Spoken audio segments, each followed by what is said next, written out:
Kuule väga super mõte, kuule teeme kindlasti ära, et siuke... Kuule ma ei saa praegu edasi rääkida, ma siis pean lõpetama. Pole ammu nikerdanud ühtegi sürrealistlikku lampi, et mul on siin üks päris tõsine lampide puudujääk, kuna ma muuseumi öö raames viisin stuudiolaest ära 3 lampi galeriisse. Värviviikingi galerii ekspositsioonis on need nüüd, et mõte seisnes selles, et kui ma nad ära viin muuseumi öö ekspositsiooni, et ega ma siis tagasi ei too, et siis ma nikerdan uue tasemele. Ja siis täna ma selle kallale nüüd jõuangi. Järgmine muuseumi öö tuleb nüüd mais, et võib-olla ma siis viin jälle lambid ära ja siis on jälle vaja uusi nikerdada. Et galerii lakke mahub veel paar lampi.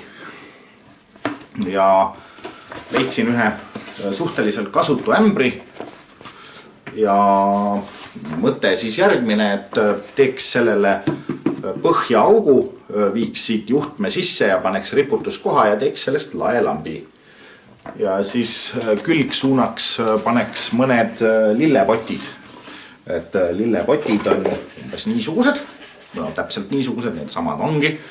Ja siis need lähevad külgede peale erinevates suundades.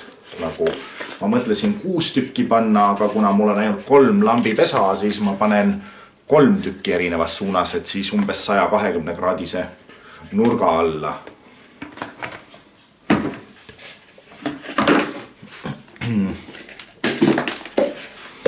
Ja kuna ämber on väljast ümmargune ja poti põhi on sirge suhteliselt, siis ma olemasolevaid auke nagu vist kinnitamiseks kasutada ei saa, välja arvatud juhul, kui ma kasutan ainult ühte auku. Et siis selgub, kas ma pean põhjaaugu tegema, et kinnitada, või ma saan ikkagi kasutada neid olemasolevaid. Et ma kasutan ühte, et kui ma 2 kasutaksin, siis tekib ämbri külje peale mingisugune sirgjooneline koht ja siis näeb lamp lõpuks välja, nagu keegi oleks tõesti ämbrisse astunud.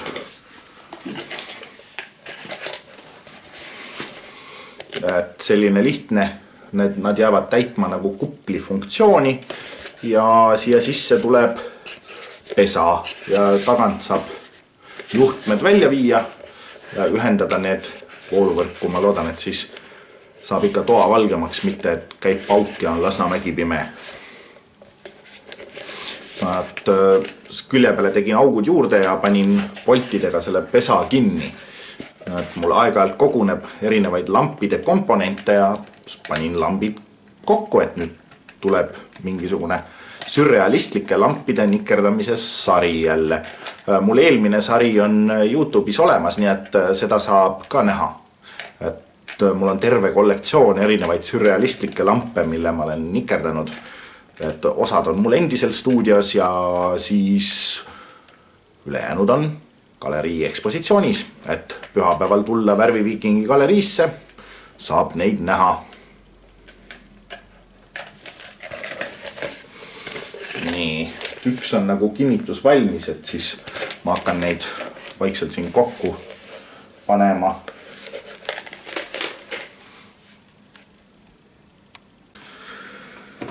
Nii, nikerdasin ämbrile augu ja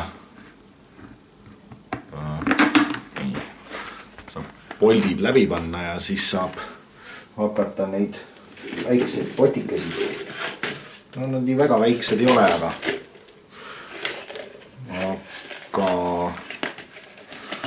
saab proovida, kuidas ma need ühe poldiga külge saan. Nii.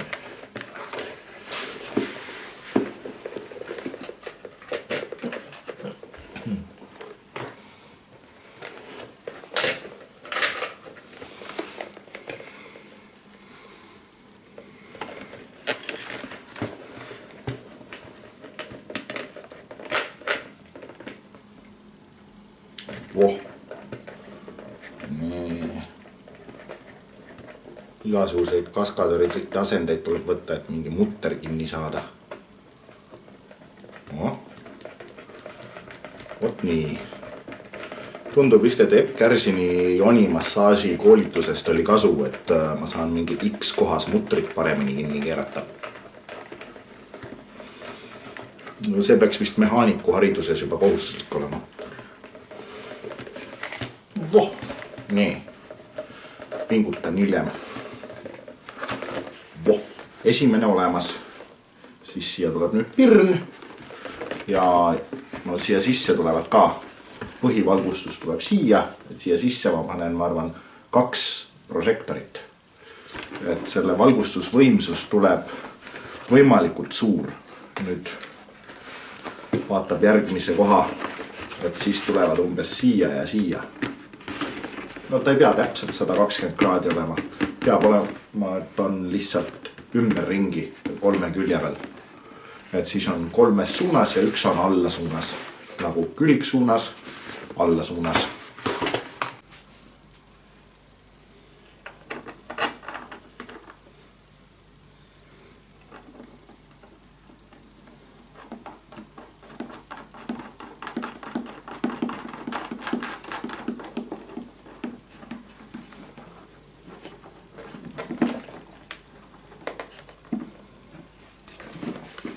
No nii, mõned poldid veel ja siis ongi.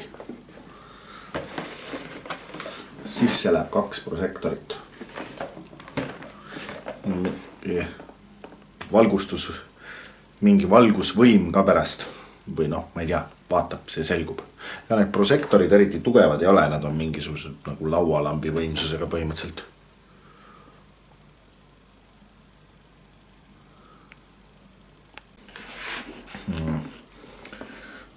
Elektrit tehes on alati juhe koos.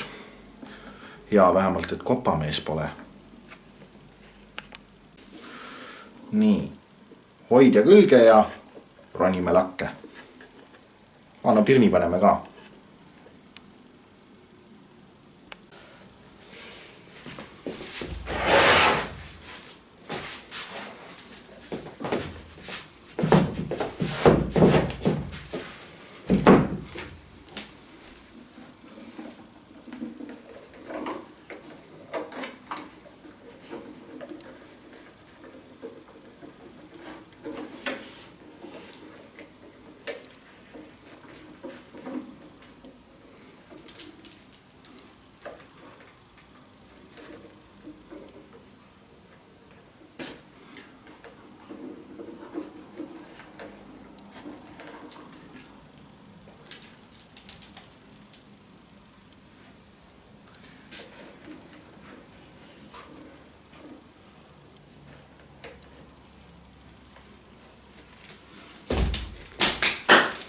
Nii, nüüd proovime, kas saab toa valgeks või käib pauk ja Lasnamägi pime.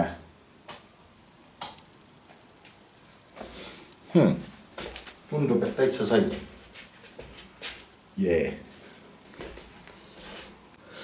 Proovime nüüd külgpirnidega ka.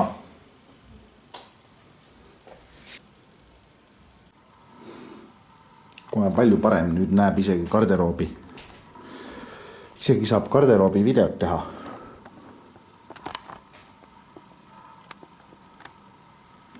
Enne ei näinud isegi, mis toas on. Ja järgmine tühi koht on seal. Nüüd ma siis nuputan, mis ma sinna panen. Kas teekannu, Siren Headi või poti või ma ei tea veel. Aga see selgub järgmises osas.